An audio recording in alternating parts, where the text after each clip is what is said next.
What it do? What is this? Episode 7 of Dem Sports Talk, and I'm your host, the finest, Madison. It's been a little minute. It's been almost a week. I'm slacking. I was supposed to have been dropped probably 2 episodes by now, but fuck it. I'm here. We here, and let's get to it, right? Now, it's been a minute. I've been talking about a lot of shit in the last couple episodes, and it's been a little while, and a lot of shit has happened, and we got a lot of shit to get to. First thing I want to talk about is the NBA Finals. It's actually been a decent finals. Lakers lead 3-1 against the Miami Heat. Now, I was talking all this shit, and I was saying that the only way the Miami Heat could win and would win is if they kept that tenacity, that intensity for the entirety of every game that they play. And as you can see, that shit's hard to do, especially against a veteran-savvy team like the Lakers. The Miami Heat have done everything that they can do in order to try to win games, and they've won one thus far. Like I said, Lakers have a 3-1 series lead. But in that one game that they won, Jimmy Butler had to give a historic performance, unlike anything we've really ever seen, in order for them to get that win. And that was in Game 3. And then in Game 4, it didn't happen, and yeah, they lost again. So, yeah, the Lakers are going to do their shit. They play again this Friday, which is tomorrow, and I fully expect the Lakers to get the win and win the series in 5.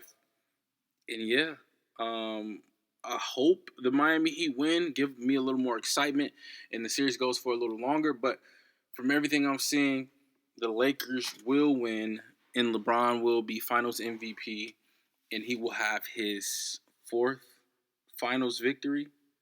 4 victories in 10 tries, I believe, or some shit like that. Yeah, 4 and 6. That's where he'll be in the finals. Now for anybody who didn't know, yeah, the Lakers are going to win, and LeBron is going to be the MVP. I'm seeing things that are saying that Anthony Davis could be the MVP, but nah, that is not the case. You cannot be Finals MVP when LeBron is on the team, and you have 2 games of less than 20 points. It doesn't work that way. Like, that's just not going to happen, especially with LeBron calling the show and setting everything up and making things happen how they happen. There's no way you're going to be Finals MVP, my guy. I'm sorry. And Anthony Davis, I love you. You're from Chicago. You're an amazing fucking guy, but shit's just not going to happen, right? It's just not. However, future congratulations to the Lakers. And I feel like either way it goes, they're going to win the series, even if Miami wins tomorrow. But it would be cool just to see Miami get one more win, you know, just so it doesn't be an extremely lopsided affair. But besides that, the series still has been great, to be honest. The first 2 games weren't really competitive. Game 3, obviously Miami Heat won, so that was amazing. And in Game 4, it was pretty competitive. It was pretty fucking competitive, and I fuck with that. They showed a lot of fight. Even in the last few minutes when you kind of clearly saw the Lakers were going to win, the Heat still were pulling threes like nobody's business. The problem is, though, the reason why I think that Miami will not win again and won't force a Game 7 is because Jimmy Butler, he's not aggressive enough.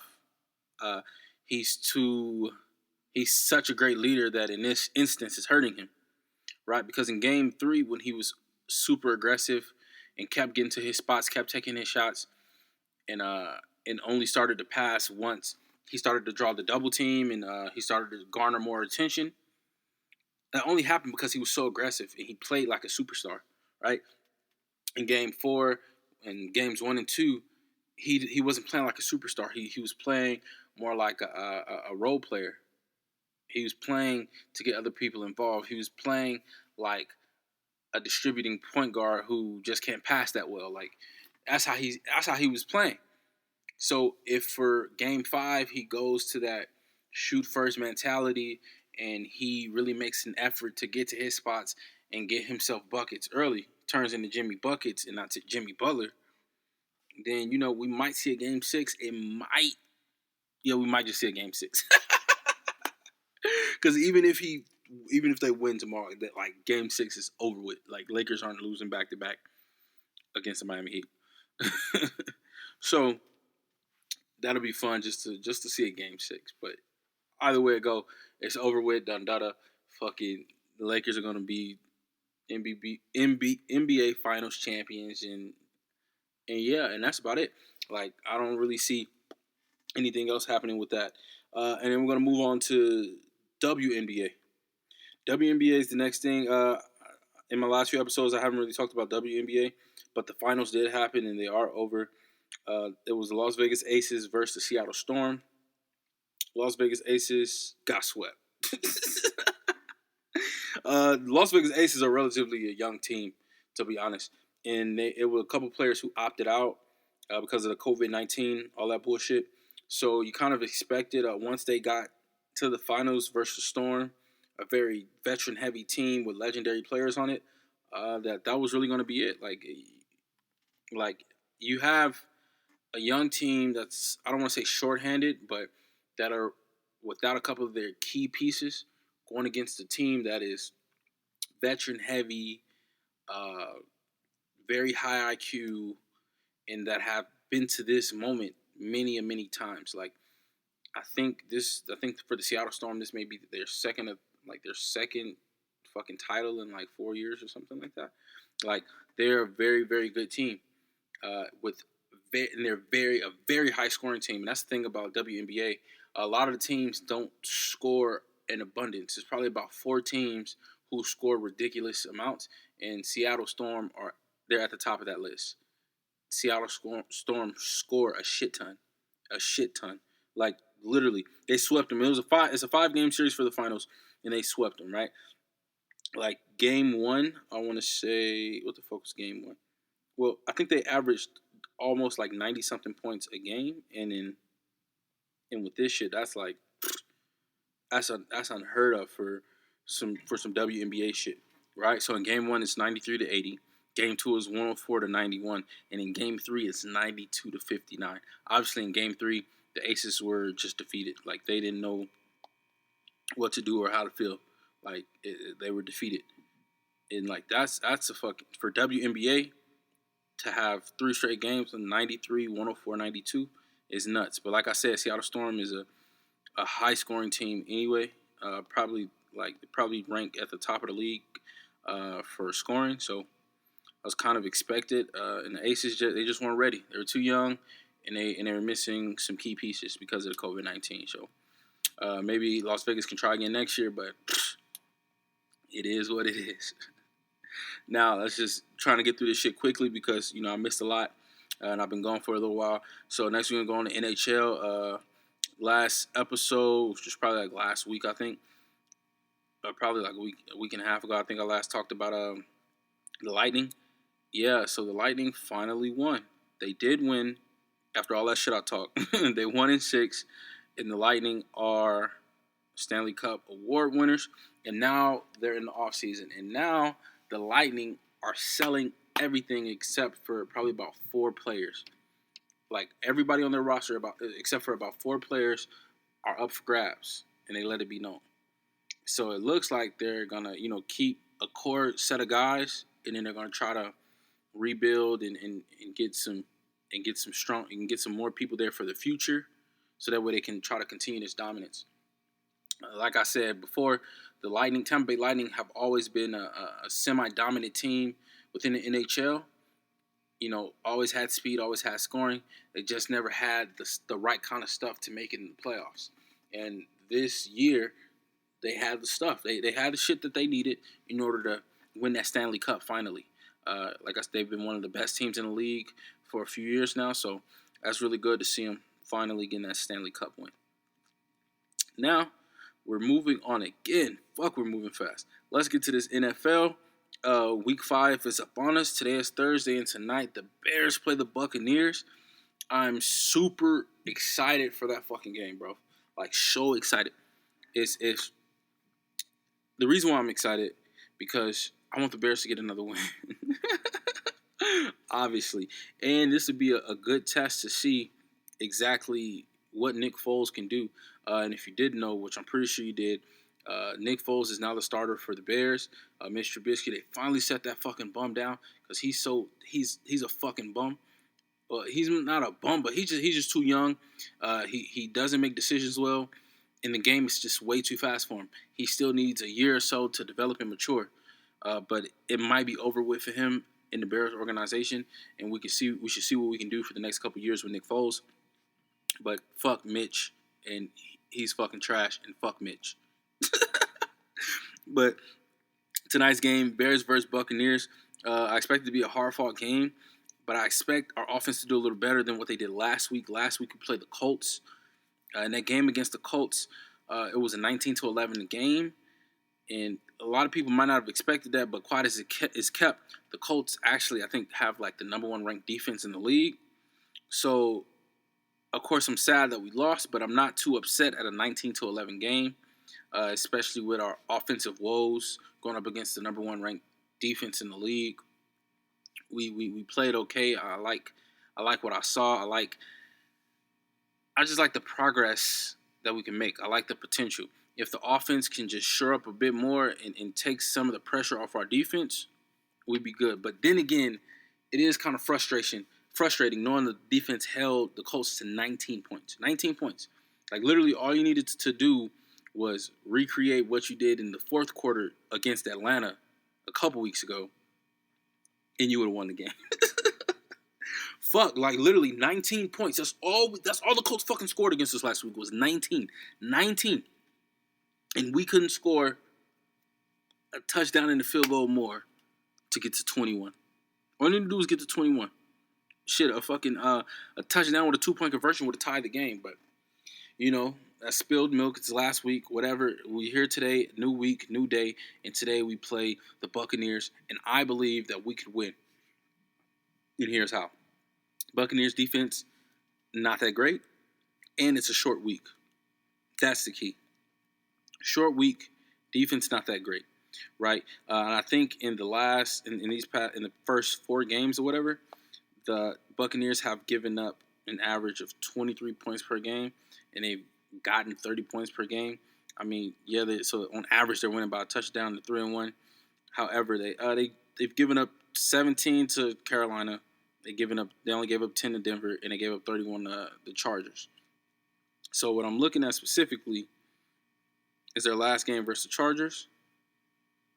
And what Matt Nagy should be doing is watching the tape on that, because and looking at what the Chargers did and how they attacked the Buccaneers defense, because that game looked kind of out of sorts at first for Tampa Bay.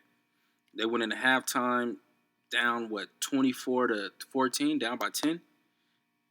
But Bruce Arians and those boys made some adjustments, and the Chargers only scored 7 points in the second half.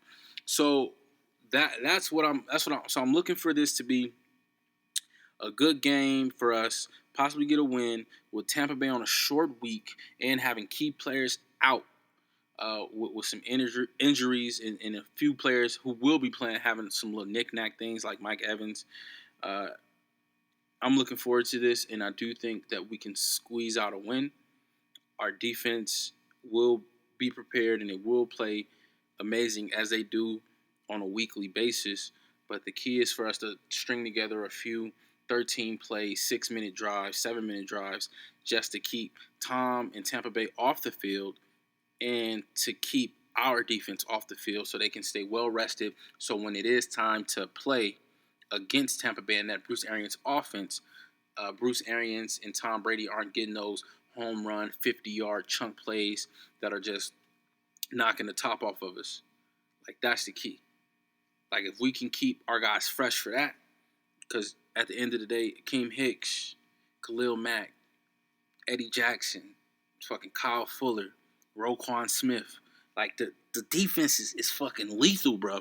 It's fucking lethal, and I'm ready for it, right? That shit's going to be amazing.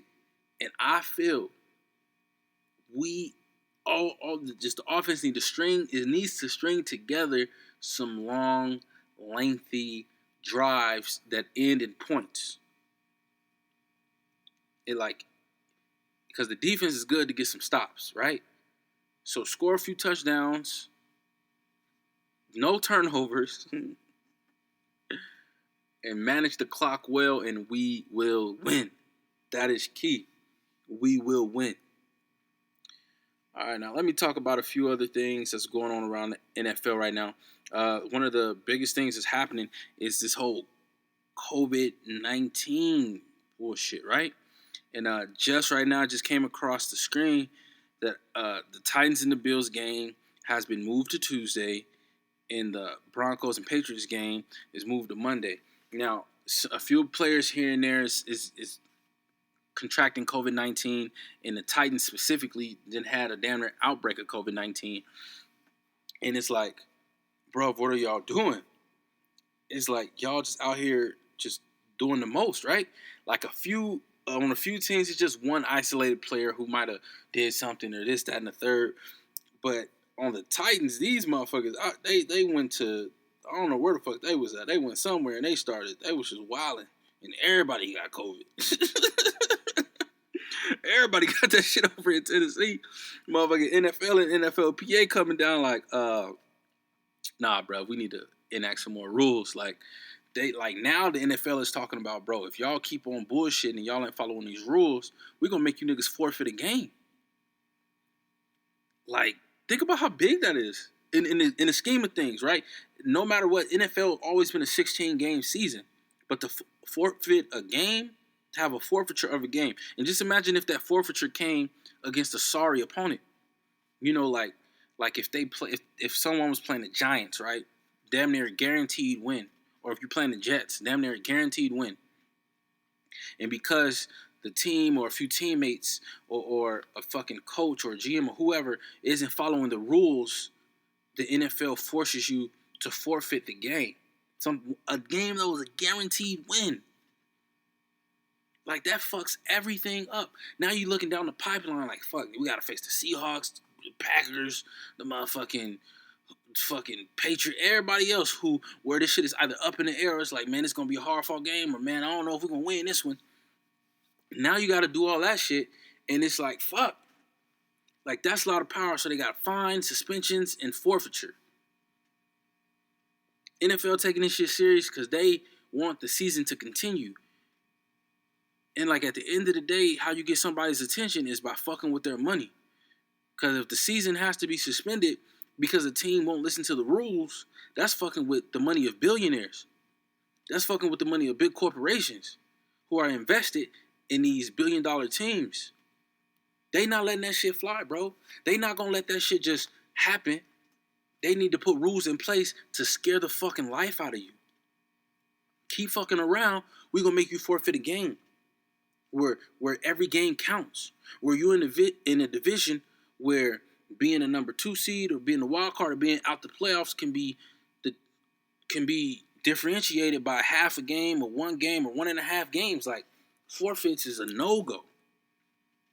Like, fuck. Like, y'all, man, get that shit together. Stop going out. Stop.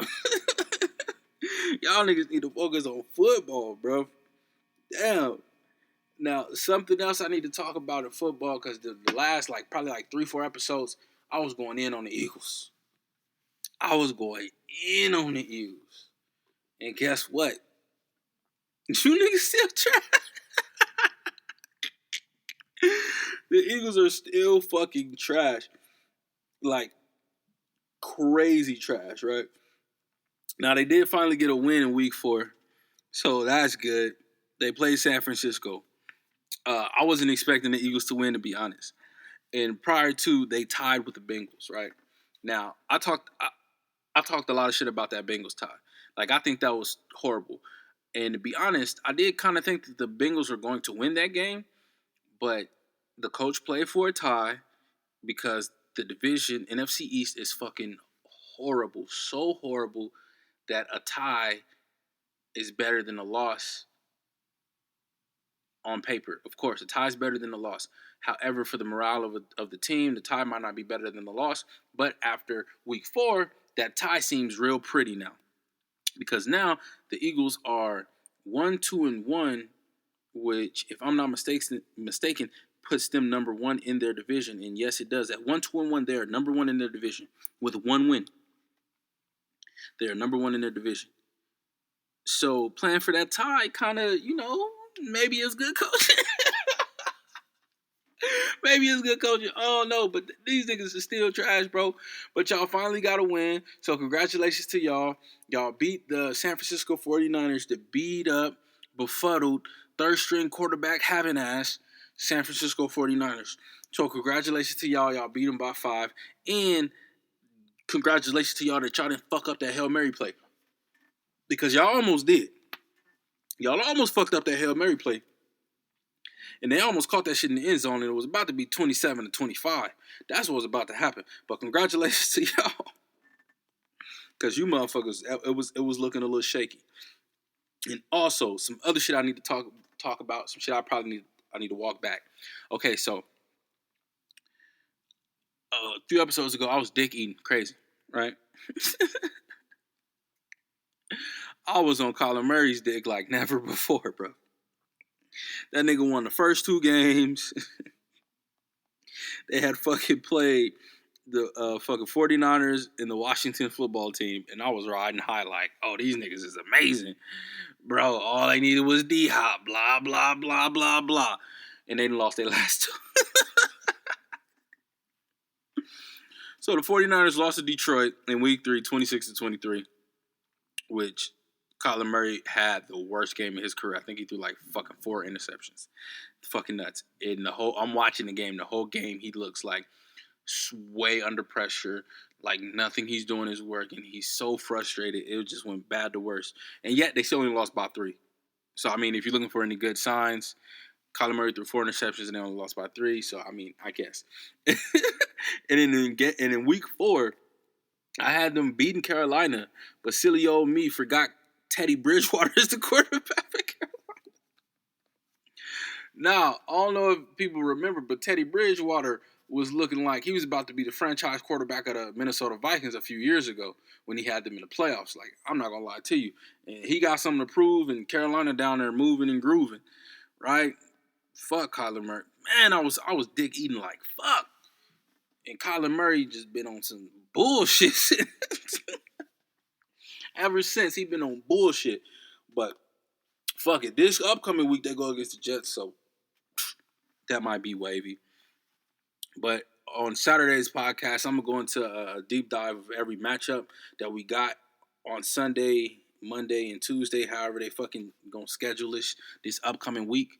And then once I go over that, I'll go over that in depth in all the picks I like going on Saturday.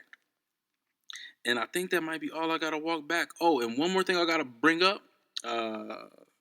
Patrick Mahomes is a fucking GOAT. He's a fucking GOAT. I didn't get a chance to talk about Kansas City versus Baltimore.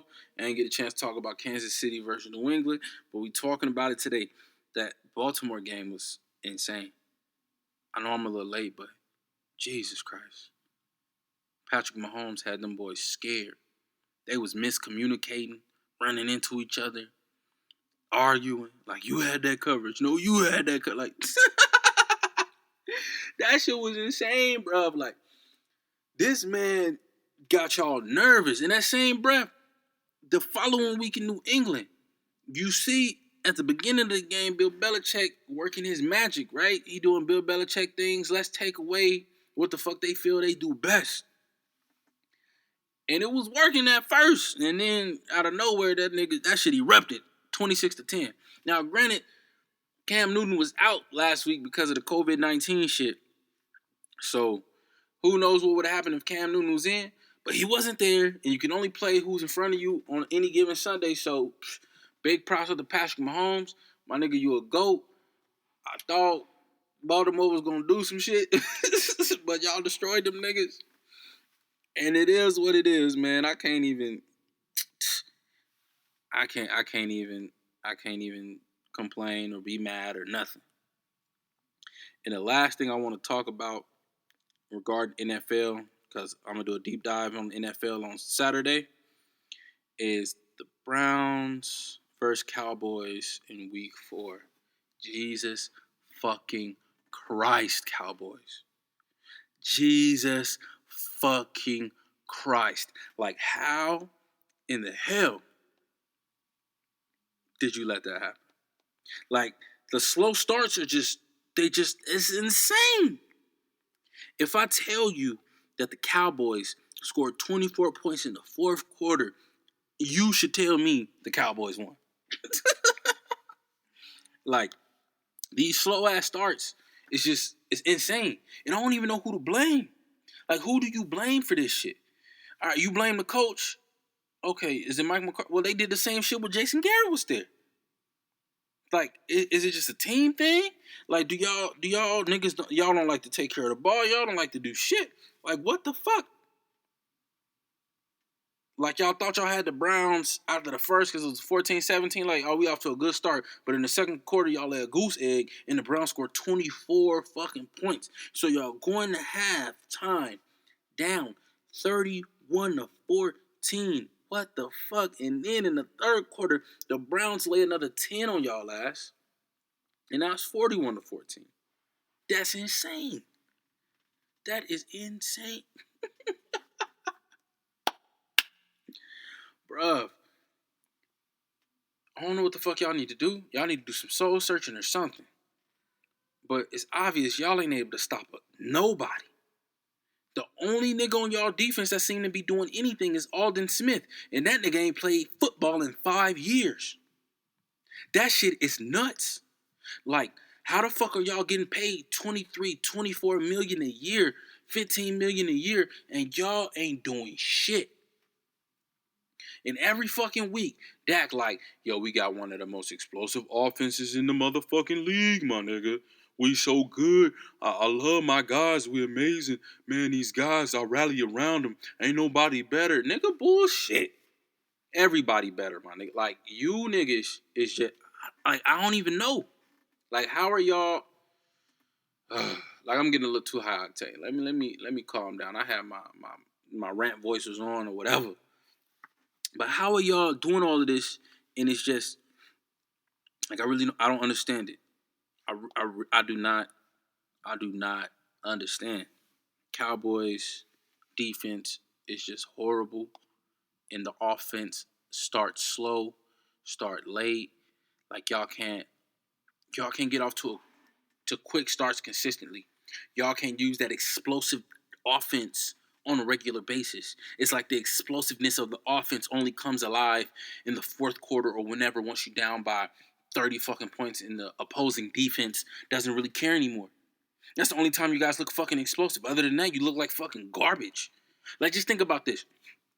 Once the Browns were up by 30 and they were laying back chilling, that's when y'all scored 24 points.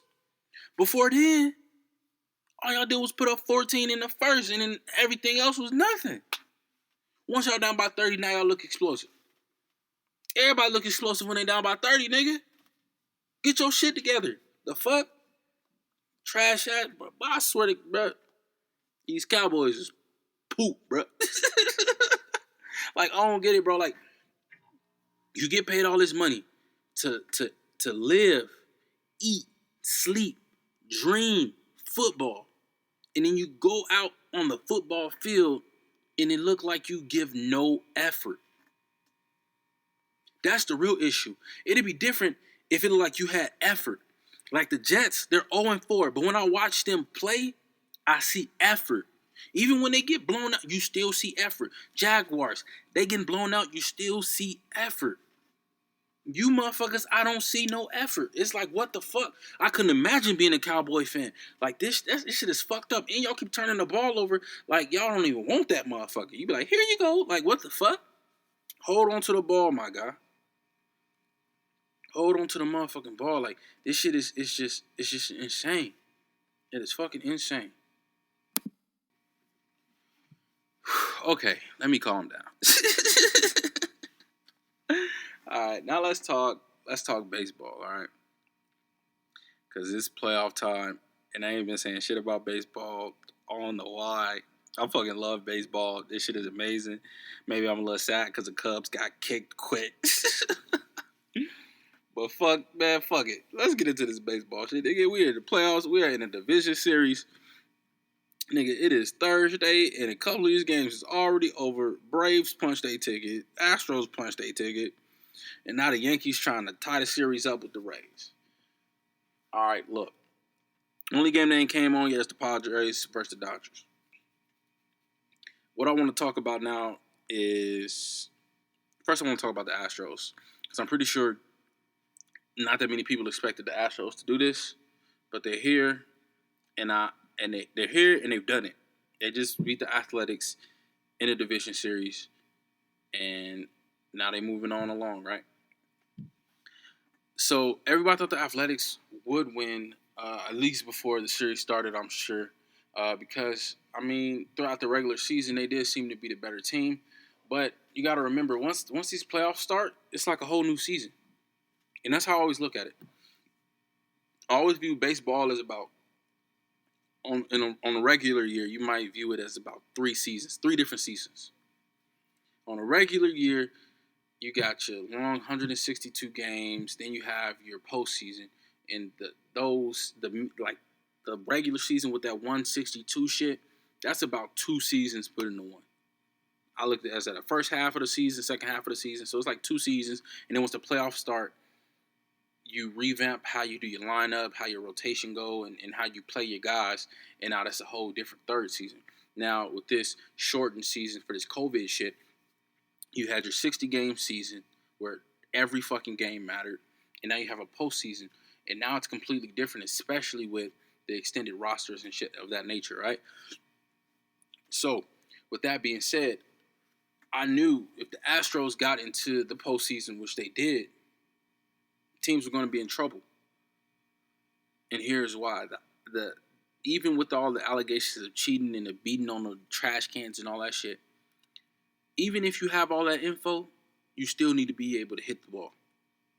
You still need to be able to do what you have to do in order to capitalize on the cheating, if you will.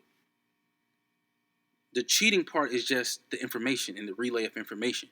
But you still have to go out there and perform. So when I saw people saying like, oh, they're trash, they cheated, they're not even that good. No, they're still that good. They just have more information than other people. The information is key. All the shit that you can do with information is amazing. All you need is a little information, and you can go a long way if you have the ability to perform. So I expected this the whole way. They're World Series champions. They're not bums. They're not scrubs. They just a couple of times they just had a little more information than the rest of the world. So they made that shit happen. Like, what the fuck did you expect? Like, what did you expect? But that to happen. Right? And some other shit I wanted to talk about. People thought this Padres-Dodgers series would be more hard fought. They thought it would be a closer series. Well, you're tripping, and you don't realize, like, the Padres pitching is just not there. The Dodgers are pulling people out the bullpen who would be in the rotation within the Padres' top 3 for pitching. Let me say that again for you if you didn't catch that. The Dodgers are pulling guys from the bullpen who would be 1, 2, or 3 in the Padres' 5-man rotation for their pitching. So it's almost unfair. Like, yeah, Padres, y'all can hit. Yes, y'all can hit grand slams. Yes, you guys are never out the game. That is so fucking true. However, the Dodgers can throw 9 pitchers at you and shit won't mean shit because the Dodgers can hit 2. You hit 5, the Dodgers hit 6. You hit 3, the Dodgers hit 7. Like, that's just how it goes. And then with the pitching, they just constantly throwing fresh arms at you over and over and over again. With now the arms that you do have, your guys are tired as fuck. And there are no breaks in these series right now because everything is played on a neutral site, if you will. So there's no travel involved. There's none of this, none of that. So ain't no breaks in between. So the games are every single day. Y'all just the Padres just wasn't ready, and y'all not gonna be ready, and that's just the realization of it all. That's just the reality. You know, the Dodgers just a better team, and their roster is just way better. Their depth when it comes to pitching is just way better. Their lineup for their batting order is just bananas. It's really nothing y'all can do. To be honest, it's just not. It's nothing y'all can do. The Braves look great, but again, the Braves played the Marlins, so we'll find out in the next round how great they really are.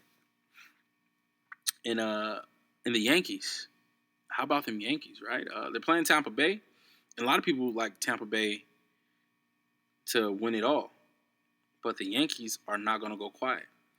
And the reason why is because the fucking bats, obviously. The Yankees batting order is fucking insane, and there's just nothing many teams can do with it, right? Even with Tampa Bay's amazing team as a whole, they still might not be able to overcome the Yankees bats. And I'm saying this right now as Tampa Bay is up 2-1 in the series, only needing one more game to finish them off. I can see the Yankees winning 2 in a row, no issue, to close this series out. No issue. Because the bats on the Yankees are just too monstrous. When you have guys like DJ LeMahieu, fucking Giancarlo Stanton, Aaron Judge, that kid Torres, like, that's just too much. That's just too, like literally that's too much. Just think about this. Like even if your starter comes, even if Tampa Bay, Glasnow or fucking Blake Snell or whoever, they come out and throw 7 scoreless innings. And then Tampa Bay's bullpen gets in. And in 1 inning, they give up 7 runs. Like what the fuck do you do? What do you do with that? How can you combat that? How can you get around that? You can't. So I fully expect the Yankees to at the very least tie this series and go to a game 5. Will they win game 5? I don't know. I'll have to see who the fucking pitcher will be, but the fucking Yankees are winning game 4, and they're going to force a game 5. So, yeah, nice to be back. Nice to have another episode going. That's all I'm really going to talk right now. The next episode will be Saturday, and I look forward to getting to a supreme breakdown of all the fucking football games that are going to be coming on Sunday, Monday, and Tuesday and all that bullshit that's happening. And also, I'll be recapping on possibly the Lakers win in their in their NBA Finals championship situation and all that good shit. And also, this college football shit is really starting to rev up. I think tonight, Houston play their first game this season in Tulane against Tulane. Tulane's on their 4th game though. But yeah, it's shit's getting exciting, man. And pretty soon this is about to be just the all football podcast and the sprinkle of little things here and there. But again, thank you for listening. Like, comment, subscribe. Again, I am your host, the finest Madison, and this is Dem Sports Talk Podcast.